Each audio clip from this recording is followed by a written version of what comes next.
Bonjour et bienvenue sur Film à l'emporter. Aujourd'hui, je vais vous parler d'un thriller horrifique intitulé Hide and Seek. Alison Callaway et sa fille de 9 ans, Emily Callaway, jouent ensemble dans un parc. Le mari qui est aussi le psychologue d'Alison, le docteur David Callaway, est là aussi, il les regarde jouer.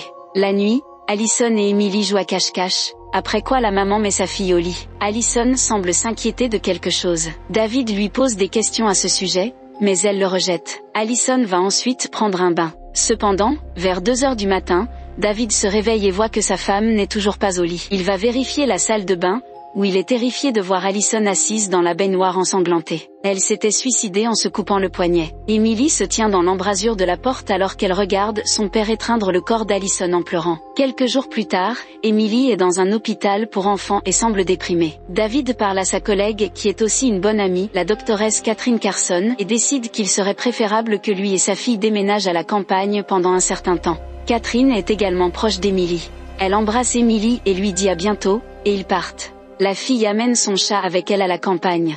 Père et fille sont enfin dans leur nouvelle maison. Ils se trouvent dans une zone entourée de bois et très calme. Ils sont accueillis par un shérif et le propriétaire de la maison. Alors qu'il regarde autour de lui, Emily disparaît. Il la trouve près des bois en train d'observer quelque chose.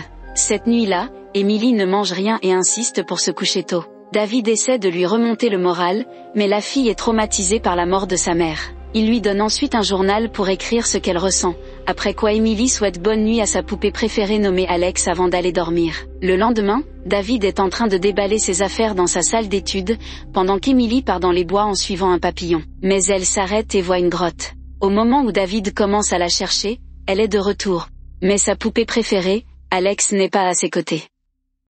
Peu de temps après, lui et Emily partent faire quelques courses. Alors que le père met de l'essence dans sa voiture, il voit une femme jouer avec une petite fille. Pensant que la petite fille pourrait devenir amie avec Emily, il se présente à eux.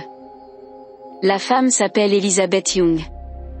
Elle semble avoir charmé David. Il les invite à venir un jour. Cette nuit-là, en bordant sa fille pour dormir, David lui pose des questions sur sa poupée, Alex, à qui elle dit qu'elle ne l'aime plus. Elle lui dit qu'elle a remplacé Alex par son nouvel ami nommé Charlie. Il m'a dit de l'appeler Charlie. Lorsque le père l'interroge davantage sur Charlie, elle dit qu'il n'aime pas qu'on parle de lui. David appelle Catherine pour lui parler de l'incident. Ils conviennent tous les deux que Charlie est un ami imaginaire qu'Emily a créé pour faire face à son traumatisme. Le lendemain, David trouve Alex dans la poubelle avec son visage déformé. Plus tard au dîner, David essaie de lui parler de Charlie. À ce moment-là, elle lui dit que Charlie est très amusant comme sa maman l'était. Cette nuit-là, il fait un autre cauchemar. Il a eu le même cauchemar de la fête du Nouvel An qui a eu lieu la nuit avant la mort d'Alison. Le cauchemar le réveille exactement au même moment où Alison est morte. Il entend un bruit et va vérifier dans la salle de bain et voit les mots « Tu l'as laissé mourir ».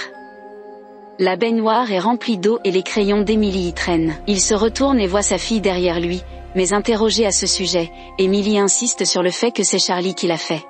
C'est lui, Charlie. Le lendemain, Elizabeth et sa nièce, Amy, viennent. David présente Amy à sa fille, mais elle semble n'avoir aucune réaction. Pendant qu'ils jouent, Amy a hâte de devenir son amie, et tend sa poupée à Emily. Mais quand Emily lui rend la poupée, son visage est déformé comme celui d'Alex. Emily dit à Amy qu'elle ne devrait pas être là. Effrayée, ils partent peu après. Quand David interroge Emily sur ce qui s'est passé avec Amy, elle répond qu'elle n'a pas besoin de nouveaux amis et que Charlie suffit. Plus tard, Emily joue dehors pendant que son père fait la vaisselle. Il voit un homme assis à côté d'elle, alors il sort pour vérifier et découvre que l'homme est leur voisin, nommé Steven. Ils ont une conversation gênante après laquelle David avertit Emily de ne pas parler aux étrangers. Plus tard cette nuit-là, David entend Emily rire, mais quand il va la voir, elle est seule. Il demande si Charlie est là, mais Emily dit qu'il vient de sortir par la fenêtre. David essaie de lui parler de Charlie, mais Emily révèle que Charlie n'aime pas David. Le père écrit tout cela dans son journal après l'avoir mise au lit. Plus tard, on voit Emily jouer à cache-cache avec Charlie. Elle sort de sa chambre et fait le tour de la maison pour le chercher. Elle trouve une porte derrière un placard. Il mène à un sous-sol en bas. Elle s'y promène, toujours à sa recherche, puis soudain, les lumières s'éteignent et elle hurle de peur. David vient rapidement la chercher. Elle lui dit que Charlie se cachait dans le noir. Le jour suivant, Elizabeth vient dîner. Emily ne semble pas l'aimer. Elizabeth essaie d'avoir une conversation avec Emily et lui donne des livres à lire. Cependant, Emily agit de manière hostile envers elle et laisse tomber tous les livres par terre. Voyant cela, David lui demande d'aller dans sa chambre. Puisque tu te comportes de cette manière, va dans ta chambre. Peu après, Elizabeth s'en va. Cette nuit-là, David se réveille à nouveau exactement à 2h06. Il y a un bruit provenant de la salle de bain. Il entre pour vérifier et voit les mots « Maintenant regarde ce que tu as fait ». La baignoire est remplie d'eau sale. Alors que David entre pour le vider, il sent quelque chose à l'intérieur. C'est le cadavre du chat qui vivait avec eux. Furieux, David se rend dans la chambre d'Emily. Mais Emily insiste à nouveau sur le fait que c'était Charlie. C'est Charlie. Il nettoie ensuite le désordre dans la salle de bain. Le jour suivant, Emily montre à son père des photos qu'elle a dessinées de Charlie et de sa mère. David essaie de lui dire que Charlie n'est pas réel, mais Emily continue de crier son nom. Ce jour-là, Catherine leur rend visite. Catherine est une bonne amie de David et est très proche d'Emily. Emily est très heureuse de la voir. Elle propose à David de ramener Emily à New York. Il lui dit qu'il y réfléchira. Après son départ, David se rend dans la chambre d'Emily et voit qu'elle a dessiné dans le journal des images de sa mère se suicidant. Elizabeth revient ce jour-là, mais David ne l'entend pas toquer, alors elle entre dans la chambre d'Emily. Elle est venue faire amende honorable avec Emily, mais elle lui dit qu'elle joue à cache-cache avec Charlie, et montre le placard. Alors qu'Elizabeth ouvre le placard, elle est attaquée par quelqu'un et tombe par la fenêtre.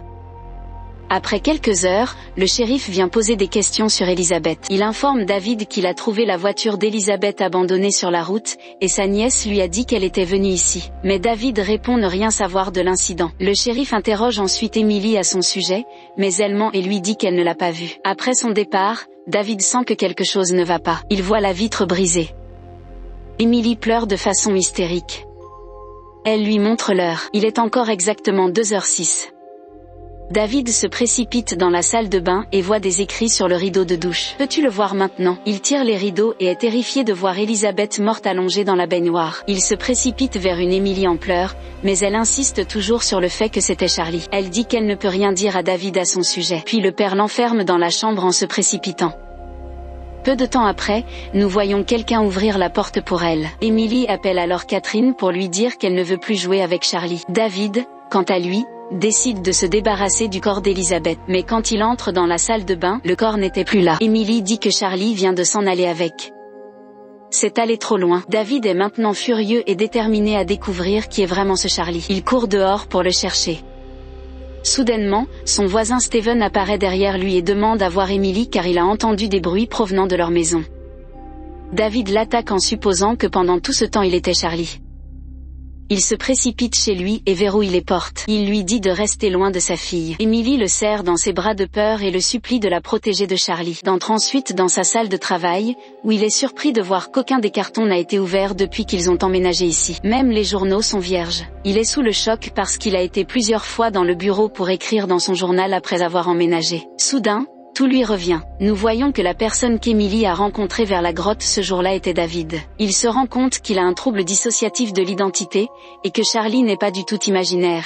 Il se trouve que Charlie et lui sont une seule et même personne. Chaque fois que Charlie émergeait, David était dans son bureau. Il se souvient aussi enfin de la fête du Nouvel An la veille de la mort de sa femme. Il avait surpris Allison en train d'embrasser un autre invité. Charlie a été créé pour exprimer la rage de David afin qu'il puisse assassiner sa femme, ce que le gentil et docile David ne pouvait faire. Emily connaissait depuis tout ce temps la double personnalité de son père mais ne lui a rien dit car elle ne savait pas quelle personnalité avait assassiné sa mère jusqu'à ce que Charlie tue Elizabeth.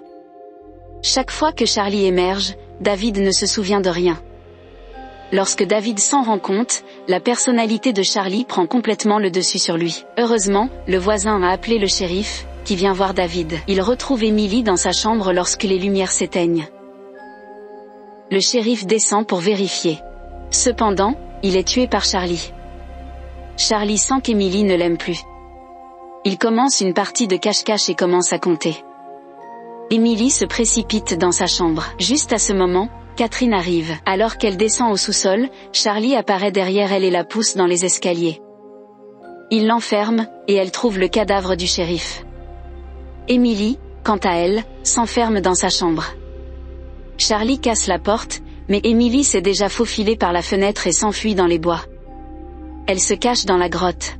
Catherine prend l'arme du shérif et court pour sauver Emily. Avant que Charlie ne puisse rejoindre Emily, Catherine atteint également la grotte. Mais Charlie prétend être David, et quand elle baisse sa garde, il l'attaque à nouveau. Emily empêche Charlie de tuer Catherine en distrayant son attention sur elle.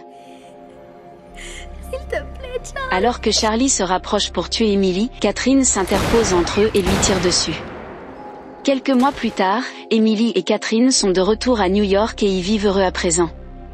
Le film se termine alors que la caméra zoome sur le dessin d'Emily, où on peut y voir Catherine et elle, ayant deux visages. Suggérant qu'elle pourrait aussi avoir deux personnalités comme son père. Maintenant, passons aux éclaircissements du film. Il est clair à la fin du film que David et Charlie sont la même personne. David souffre d'un trouble mental appelé trouble dissociatif de l'identité, ce qui est ironique car David est un psychiatre. Quand Charlie a assassiné Allison cette nuit-là, David ne savait rien de tout cela. Même lorsqu'ils ont déménagé, Charlie sommeillait toujours en lui. Chaque fois que Charlie arrive, David est vu dans son bureau en train d'écrire ou d'écouter de la musique. Mais en réalité, il n'avait jamais déballé ses affaires dans cette pièce. Il n'avait même jamais écrit dans son journal. Cela laisse penser qu'il a tout halluciné pour éviter de se retrouver face à face avec son autre personnalité. Dans le film, on peut aussi s'apercevoir qu'Emily est hostile et a même délibérément défiguré le visage de la poupée d'Amy. Il y a 3 possibilités. La première raison est qu'elle l'a fait parce qu'elle n'aimait pas la tante d'Amy, Elizabeth. La deuxième, était pour effrayer Amy et ainsi la protéger, afin que Charlie ne puisse pas lui faire de mal. Et pour finir, la troisième possibilité est qu'Emily montrait le côté pathologique d'elle-même, c'est-à-dire une autre personnalité de sa personne.